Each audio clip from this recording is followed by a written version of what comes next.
ঢেকিয়াজুলি সমষ্টিৰ অন্তৰ্গত ভূতপাৰাৰ সূৰ্যপুৰত নতুনকৈ নিৰ্মাণ কৰা হৈছে পচন সাৰ প্ৰস্তুত প্ৰকল্প।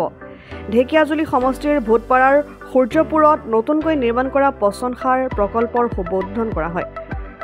উল্লেখ্য যে MRF আৰু আৱৰ্জনাৰ পৰা পচন সাৰ প্ৰস্তুত কৰাৰ উদ্দেশ্যৰে সূৰ্যপুৰত নিৰ্মাণ কৰা হৈছে উক্ত প্ৰকল্পটো।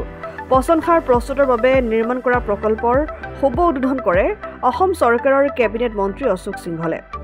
শনিবাৰে প্ৰকল্পৰ শুভ উদ্বোধন কৰি অসম চৰকাৰৰ কেবিনেট মন্ত্ৰী অশোক সিংহলে গুৰুত্বপূৰ্ণ ভাষণ আগবঢ়ায়।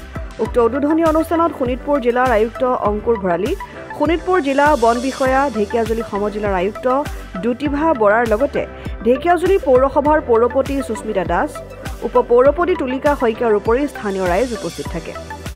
জাবৰ আৰু আৱৰ্জনা নিষ্পত্তি প্ৰকল্পৰ আৰম্ভণি কৰিলে মই ভাবোঁ যে ইয়াৰ জৰিয়তে ঢেকিয়াজুলি নগৰ আৰু ওচৰৰ পঞ্চায়ত উপকৃত হ'ব। চহৰখন আমি চাফ চিকুণ কৰি ৰাখিব পাৰিম আৰু চহৰখন চাফ চিকুণ হৈ থাকিলে মানুহ স্বাস্থ্য লাভ কৰিব, কোনো ধৰণৰ আজাৰ বেমাৰৰ পৰা মুক্ত হৈ থাকিব বুলি মই ভাবোঁ। আৰু মোদী ডাঙৰীয়াৰ যিটো সপোন, স্বচ্ছ ভাৰতৰ যিটো সপোন, এই সপোনো বাস্তৱ হ'ব। আজি এটা আমাৰ ঢেকিয়াজুলি পৌৰসভাৰ কাৰণে এটা ভাল দিন বুলি ক'ব লাগিব, কাৰণ ইমান দিনীয়া ৰাইজৰ এটা যি সমস্যা আছিলে, আজি এই সমস্যা আমাৰ মন্ত্ৰী মহোদয়, আমাৰ স্থানীয় বিধায়ক অশোক সিংহল ছাৰৰ মানে প্ৰচেষ্টা তৎপৰতাত আজি এইটো শুভাৰম্ভ হ'ল।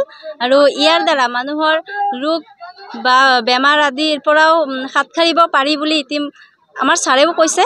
আৰু বিশেষ তেনেকুৱা একো ক'ব লগা নাই। ইয়াত আছে মাত্ৰ ধৰক আমাৰ প্লাষ্টিক, তাৰপিছত লোহা, প্লাষ্টিকৰ বটল, এইখিনি ছেপাৰেট কৰিব আৰু ইয়াৰ যি জাবৰিৰ পৰা পচন সাৰ তৈয়াৰ কৰিব, এইখিনিয়ে ক'ব লগা। আজি এইটো আমি জাবৰ নিষ্কাশন প্ৰকল্প আৰম্ভ কৰিছোঁ। ইয়াত প্ৰথমে আমি লখিমপুৰত কৰিছিলোঁ, এইটো আমাৰ 2 নম্বৰ হ'ল। ইয়াত ডেইলি জাবৰটো ডেইলি প্ৰচেছ হ'ব। এতিয়া জাবৰ জমা হৈ নাথাকে, প্ৰচেছ হৈ পেলাই আমি ইয়াত জৈৱিক সাৰ উৎপাদন কৰিম এইটো জাবৰেদি। আৰু যিকেইটা প্লাষ্টিক আছে যোনটো ৰিচাইকেল হ'ব পাৰে, সেইটো আমি ৰিচাইক্লিঙৰ কাৰণে পঠিয়াই দিম। ঢেকিয়াজুলিৰ পৰা প্ৰশান্ত বৈশ্যৰ ৰিপৰ্ট, অসম আদিত্য। NKS হুণ্ডাইলৈ স্বাগতম। নৰ্থ ইষ্টৰ প্ৰথম GDSI 2.0 ফিচাৰ্ছ ডিলাৰ হৈছে NKS হুণ্ডাই। অত্যাধুনিক সা সুবিধাৰে তৈয়াৰী মষ্ট আপডেটেড হুণ্ডাই ডিলাৰ এতিয়া ডিব্ৰুগড়ত। আমাৰ NKS হুণ্ডাই ডিলাৰত open sales consulted room, customer ৰুমৰ লগতে পুৰণি গাড়ীৰ এক্সচেঞ্জ ফেচিলিটিও ৰখা হৈছে।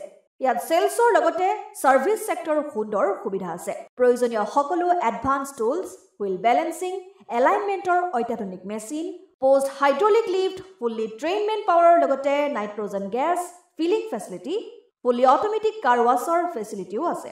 লগতে NKS হুণ্ডাই ডিলাৰে কাষ্টমাৰসকলৰ সুবিধাৰ্থে মোবাইল ছাৰ্ভিচ ভেনৰো ব্যৱস্থা ৰাখিছে, য'ত হাইড্ৰলিক লিফ্ট, ৱাশ্বিং facility, wheel balancing, tyre pressure check কৰাৰ লগতে বহুখিনি সুবিধাই উপলব্ধ আছে।